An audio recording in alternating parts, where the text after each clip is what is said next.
자, 이제 준비하고 계신 분 소개해드리겠습니다.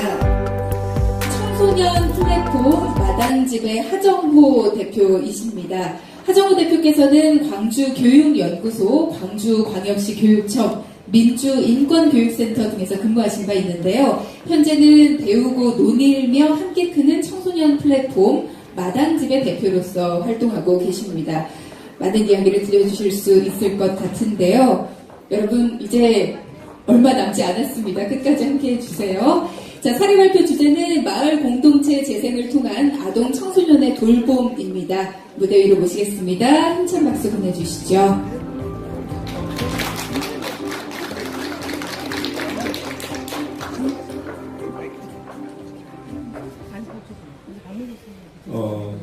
공부를 많이 하셔가지고 지금 지치고 힘드실 텐데요. 좀 또 잘 많이 드시게 하셨지만 좀 마음 편하게 들어주시면 고맙겠습니다. 제가 지난 한 3, 4년 동안의 경험에 대한 말씀을 드리려는 거고요. 오늘 주제와 관련해서는 아동 청소년 돌봄에 대한 얘기입니다. 우선 저는 먼저 말씀 나누고 싶은 것이 돌봄 혹은 돌본다는 게 뭔가에 대한 얘기를 좀 나눠야 될 것 같습니다. 길터벨트지라고 혹시 위험한 놀이터 아시죠? 제가 시교육청에 있을 때 2015년도에 이제 독일에서 초청해서 한 10일 동안 한국을 돌아다니고 그 다음에 모험 놀이터 만드는 일들이 전국에서 많이 벌어졌는데요. 벨트지가 말하는 놀이터입니다. 저도 어릴 때 그랬어요. 그러니까 동네에서 놀고 있으면 야 이거 시끄러워. 응? 학교 운동 나가서 놀아. 혼나고 쫓겨났잖아요. 골목에서. 그래서 만들어진 게 이런 놀이터입니다. 션샤인 놀이터 이런 데인데요. 우리가 아는 놀이터입니다. 그러니까 사실 놀이터는 아이들이 자유롭고 행복하고 안전하게 놀라고 만든 곳인데 달리 보면 이런 쳇바퀴에 가둬놓는 철창과도 같은 걸 줬습니다.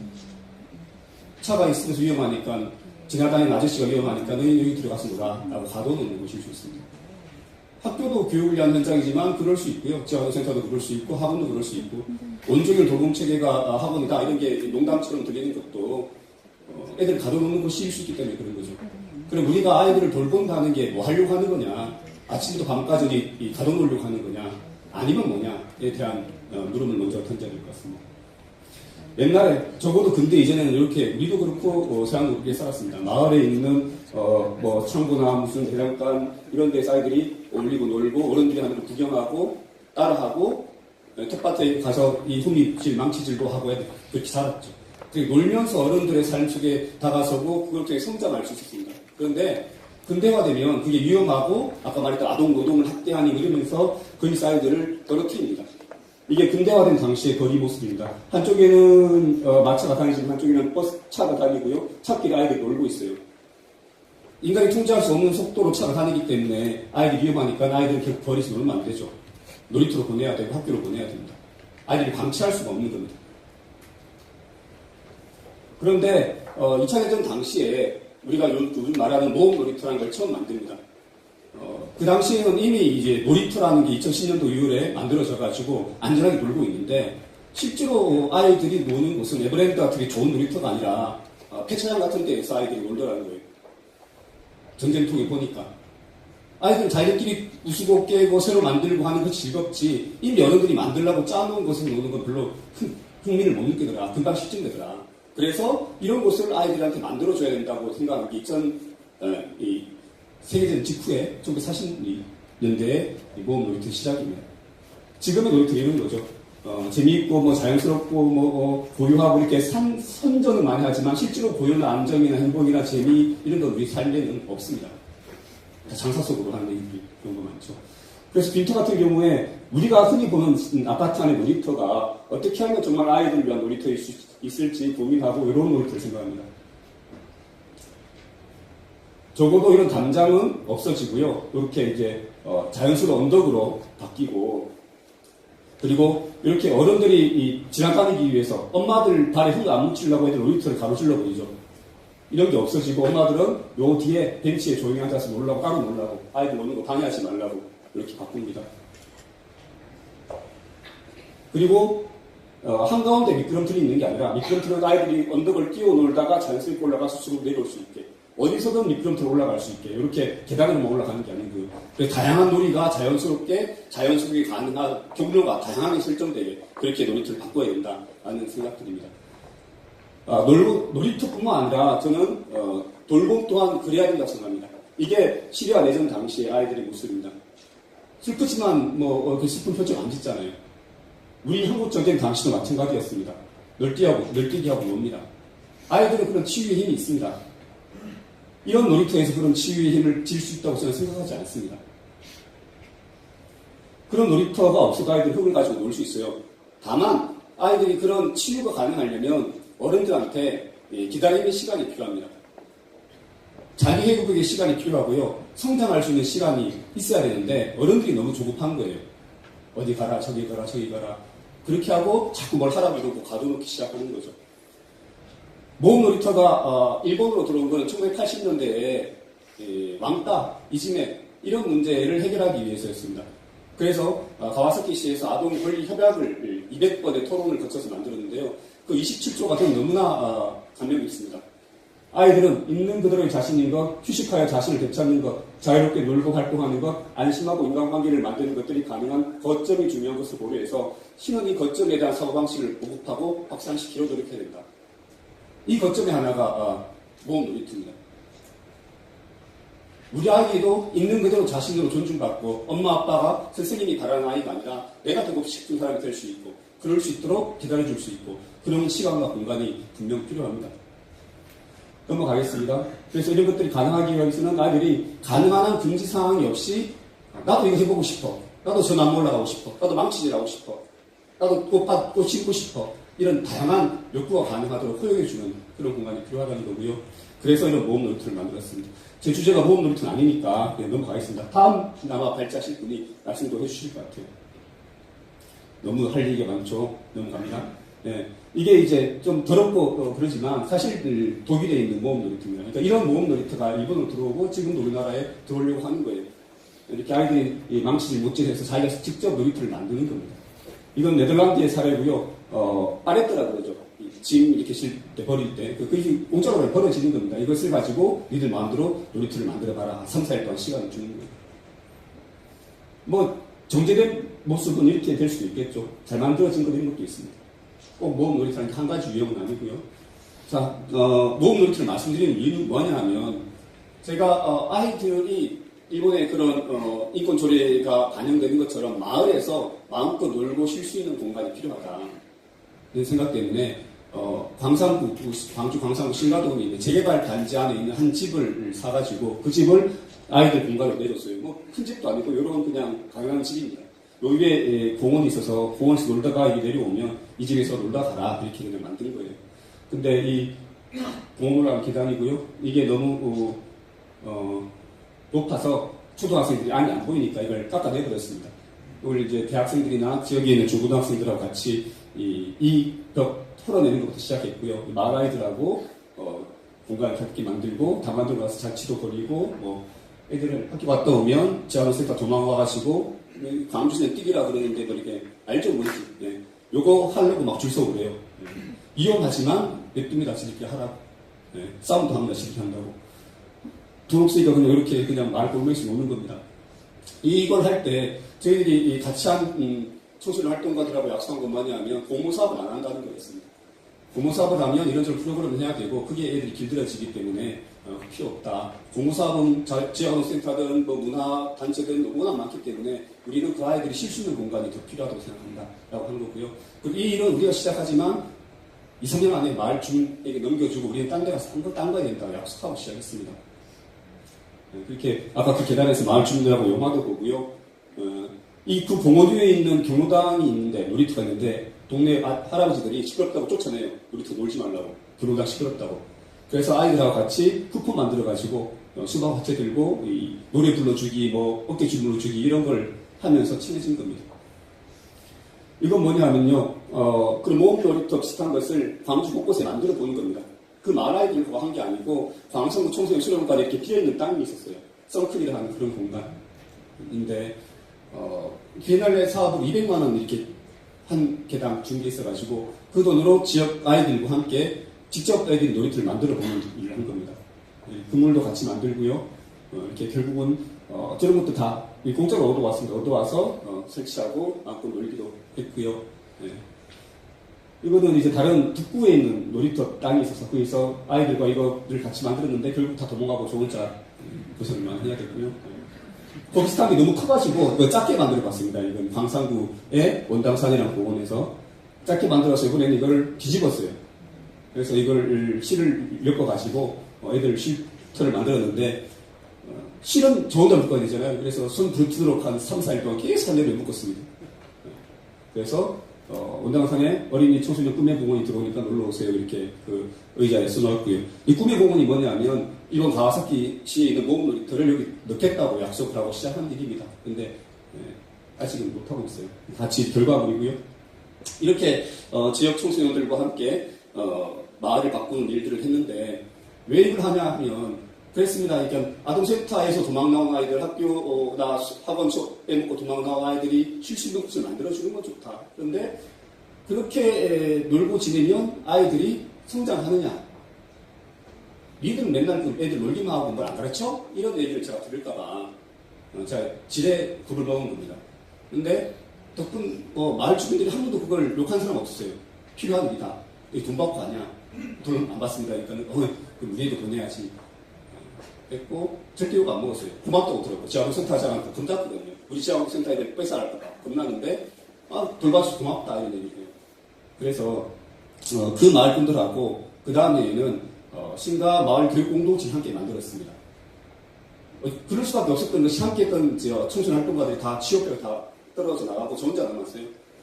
애초에 2, 3년 동안 하고 마을 사람들한테 넘긴다고 했는데 나 혼자밖에 없으니까 마을 사람들 나하고 또 빨리 같이 해야겠습니다. 그래서 주민자치회, 새마을분회, 지역사회 보장회비제, 지역아동센터 센터장들, 지역초등학교, 동주민사센터 동장님 다 합쳐서 신가 마을 교육 공동체라는 걸 만들고 첫 번째 사업이 그 마을에 있는 비어있는 농협 창고, 30년 전의 창고를 아이들 놀이 공간으로 바꾸는 일입니다. 동네에 있는 쓰레기들, 폐 자재들을 모아가지고 그 공간을 바꾸기 시작했는데 청소해서 깨끗하게 하는 것부터 시작했고요. 조그만 아이들 옆에서 놀고 있고 일할 수 있는 아이들은 같이 작업을 하고 그렇게 이 공간들을 바꾸고 갔습니다. 그래서 결국은 아이들이 놀 수 있는 미끄럼틀도 만들고 이거는 업종 변경한 동네 아저씨가 쓰라고 준 거예요. 이게 들어오는 바람에 수업만 끝난 날에 뛰어와요. 옥자로 이렇게 해놔가지고요. 그렇게 반년 동안 아이들 공간을 만들고 남은 반년 동안은 아까 말했던 그 팔레트를 가지고 지역 주민들과 그 나머지 밭 쪽을 카페로 만들었습니다. 이게 팔레트가 워낙 거친 나무라 하루 종일 깎아내야 될 만큼 일이 많아요. 힌트 칠하고 똑같고 이 일을 계속해서 만들었고 이거는 이제 간판을 달아야 되는데 간판 살 돈이 없잖아요. 그래서 제가 간판을 직접 용접해서 만드는 겁니다. 저도 이제 대학원 나오고 별만큼 배웠기 때문에 용접할 줄 몰라요.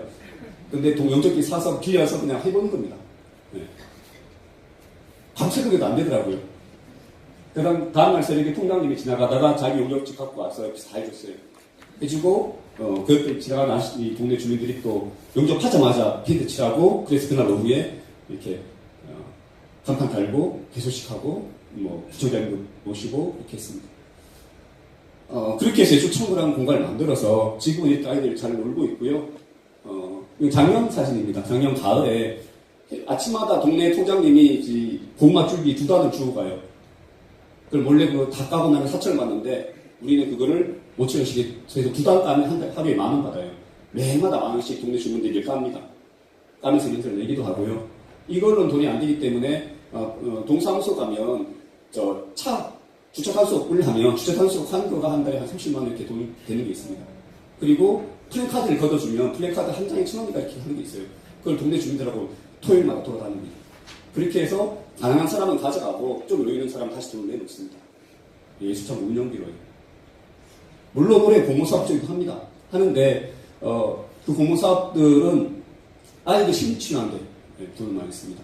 요거는 한 달에 한 번씩 지역 마을 어르신들 모시고 음식 나눔을 하는 거고요. 여성친화 가족이는 공모사업 있잖아요. 그 사업에 신청해서 올해는 돈을 받긴 할 겁니다. 이거는 그렇게 해서 아동들과 지역 주민들과 함께 올리긴 했는데 청소년들, 중고등학생들과 함께 하지 못했다는 한계 때문에 그 마을에 가을에 은행나무가 참 예뻐요. 옛날 마을이라. 그래서 은행나무를 테마로 한 소식 축제를 기획했습니다. 이거를 하려고 이 포스터를 이렇게 만들어서 동네 근처에 있는 중고등학교를 다녔는데 포스터 붙이고 가세요. 이렇게 하지 아무 신경 안 썼어요. 그런데 이런 말이 되죠. 수원고등학교의 교감선생님이 참 좋은 거라고. 근데 우리 학교 애들은 한 번 하면 100명, 200명이 한꺼번에 해버려요. 감당할 수 있겠어요? 그래가지고 하라 했더니 138명이 신청했습니다. 한 학교에서요. 그래서 그 아이들하고 방학 전에 일주일에 한 번씩 매번 토요일 날 마을에서 뭘 할 수 있을지 이렇게 체육관 모여서 토론을 해서 아이들이 이렇게 한다고 했습니다. 페이스케이팅, 벽화그리기, 아이들과 놀아주기 하다가 거긴 아무도 없어요. 그 마을에 있는 저 가로수 아래를 화단으로 만들기로 했거든요. 얘네들 아무도 지지 않았어요. 그래서 축제를 하는데 축제 당일 하는 게 중요한 게 아니고요. 그 축제를 준비하기 위해서 마을을 예쁘게 한 달 동안 가꾸는 겁니다. 이 아이들이 벽화만 모이죠. 벽화를 그리겠다고 하고 저녁에 4시 수업 끝나서 오면 5시에 준비 시작하면 6시 1시간 하면 해서 버려요. 그러니까 이 아이는 밤 9시, 10시까지 하고 갑니다. 근데 그게 너무 고마우니까 마을 주민들이 차를 몰고 와서 밤에 안 보이니까요. 차로 이렇게 밝혀주는 거예요. 이 한 군데만 하는 게 아니고 다른 마을, 다른 동네, 다른 이제 좀 높이 가면 다른 곳에서는 집 벽에를 했는데 앞에 산 아저씨가 헤드램프를 준 거예요. 안 보이는데 고생한다고. 그러니까 아이들은 이렇게 기회를 주면 자기들이 하고 싶은 일들을 할 수 있고 저는 그걸 통해 성장한다고 봅니다. 그러니까 돌본다는 것은 어디에 가둬두는 게 아니고 오히려 풀어주고 세상과 소통하게 하고 성장하게 하는 거라고 저는 생각합니다. 성장이 전제되지 않은 돌봄은 그건 돌봄이 아니라고 생각해요. 돌봄은 성장과 함께하는 것이고 늘 어떻게 아이들이 더불어 세상과 자라날 것인가를 고민해야 된다. 그게 초등학생이든 중학생이든 고등학생이든 다 큰 어른들도 성장해야 됩니다. 다 큰 어른들도 어떨 때 돌봄이 필요합니다. 10시에 작업 다 끝나고 돌아가는 아이들 모습이에요. 그때 되니까 지켜보고 예고 다녀온다고 이러고 있죠. 아까 있었던 예술창고가 이제 창고가 됐어요. 축제할 때는 아이들이 그런 작업하느라고요. 고등학생들이 안 한 옷 가로수 화단 만들기를 초등학생들이 같이 했습니다. 그 마을에 70개의 화단을 바꿨어요. 작은 일이 아닙니다. 이 초등학교 애들이 훅 나르고 하는 장면이고요. 재밌죠? 그렇게 해서 아이들은 마을의 주인이 되고 마을의 어른으로 자라날 거예요. 제가 잠깐 근대 이전에는 그랬다는 모습 있잖아요. 마을에서 아이들을 함께 돌본다는 것은 마을에서 아이들이 함께 어른으로 자라게 해주는 거라고 저는 생각합니다. 그러려면 마을에 어른들이 있어야 됩니다. 이거는 그 축제 당일 하루 동안 하는 팝업 놀이터라는 거예요. 그러니까 마을에 이미 아까 벽화 표현된 놀이터가 없어져가지고 하루 동안 노는 놀이터입니다. 고등학생 하게 만든 거고요. 아까 파레트로 하루 동안 만든 아지트예요. 이 애들이 이제 수학고 목공팀입니다. 동네 목수 아저씨랑 같이 만들어가지고 예술창고 옆에 갖다 놨어요. 아이들 놀라고. 물론 위험하죠. 욕 들어먹고 나쁩니다. 다치는 건 없어요. 다행히. 축제날 모습이고요. 축제날 다 모습입니다. 이건 넘어갈게요. 그렇게 해서 이때까지 왔고요. 작년에 한 해 동안 다 말씀 못 드리지만 뭘 했냐 하면 너무 빨리 넘어갔네요. 급하다고 너무 빨리 넘어갔어요. 다 넘어갔어요. 다시 안 돌아가요. 예. 자동으로 넘어가면 보니까 아이들하고 마을 기자가 만들어서 마을 신문 매달 만들었고요. 지아동센터에 모든 아이들을 신입출했습니다. 이 재개발 지역이라 한부모 가정도 많고 폭력 당한 아이들도 많아요. 그 아이들 아동센터마다 이렇게 집단 심리 상담을 하고 문제 있는 아이들은 추후 상담을 개별적으로 계속해서 2년 동안 심리 상담했습니다. 해마다 500만, 600만 원을 저희들이 그 돈에 썼습니다. 그리고 학교에서와 같이 하는 것들은 저희들은 크게 중요하잖아요. 왜냐하면 이 마을에서는 심리치유가 가장 큰 일이기 때문에. 그렇게 했고, 방과후 수업은 신가초등학교가 월수 화목만 방과후 수업을 열고, 예술창고에서 금요일 무조건 방과후 수업 금요일로 해서 학교와 연계하고 있고요. 그 마을 아이들이 노래 부르는 마을 합창단을 만들었어요. 그리고 한 달에 한 번씩 교무단 봉사를 하고, 아까 말씀드린 마을의 식사도 어른들이 대접하고 하는 일을 하고 있습니다. 다 아시겠지만, 이번에 공모사업 한다고 순환복지 공모사업 하라고 해서 만든 거예요. 그러니까 자전거가 굴러가려면 이 저항을 이길 만큼의 처음 더 큰 힘이 들어가야겠죠, 그죠? 한번 힘을 주고 나면 그 다음은 자전거가 물론 계속 지원이 있어야겠지만 굴러갈 힘이 생길 겁니다. 아이들이 성장할 때도 마찬가지고요. 저는 어른이 성장할 때도 마찬가지고 마을 공동체가 성장할 때도 마찬가지라고 봅니다. 모든 성장에 돌봄이 필요하고요. 아까 마을 주민들이 감동적이죠. 이 고마 줄기 뜯어가지고 한 달에 하루에 한 10,000원씩 벌어서 한다는 것은 하지만 그만큼 힘든 일입니다. 아까 보건복지부, 교육부 소관, 어디 소관 얘기하지만 지자체가 하라고 하지만 돌보지 않잖아요. 마을 사람들이 고생하는 거는. 그 일을 해야 된다고 생각하고 저는 올해 지방선거에서 반드시 좋은 교육감 뽑고 좋은 시장 뽑고 좋은 구청장 뽑고 저도 좋은 시의원이 되려고 나섰어요. 그래서 안 될 겁니다. 뭘 만드냐면 광주교육 신지원청을 만들어서 교육감 후보한테 1년에 200억은 이런 일 한 대 써라고 요구할 겁니다. 동네 마을 사람들이 인건비가 없으면 인건비 대주면 되고요. 그 마을마다 특색이 맞는 활동들, 교육 활동들은 마을에서 설계해서 그 교육지원청에 요구하면 그 예산은 공모사업이 아닌 내년도 본예산에 반영해서 마을 사람들이 수습해줘라. 왜 주민들이 공모해서 제가 행정해야 될 일을 다시 대신하고 정산하다가 시간 다 보내고 그렇게 하냐. 어차피 쉬는데 예산 아니냐. 그렇게 할 수 있도록 바꾸자. 이렇게 제안 드립니다. 네. 시간은 아마 다 된 것 같고요. 마지막에 말씀드리는 거는 아직 시험된 게 아니라 짧은 말씀밖에 못 드리고 저한테는 또 하나의 도전입니다. 시와 구와 교육청이 함께 마을의 돌봄 공동체, 교육 공동체를 정말로 주민 주도로 해나가고 주민이 예산을 결정하고 주민이 집행하고 주민이 바라는 사업을 할 수 있게 하는 것. 각각 힘든 문제들을 200억 예산에서 함께 논의해서 우리 스스로 문제를 해결해보자 얘기하는 것. 새로운 과제지만 여기 계신 분들이 그 과제를 해결하는데 또 다른 지역에서 각자 또 도움을 주시면 고맙겠습니다. 감사합니다.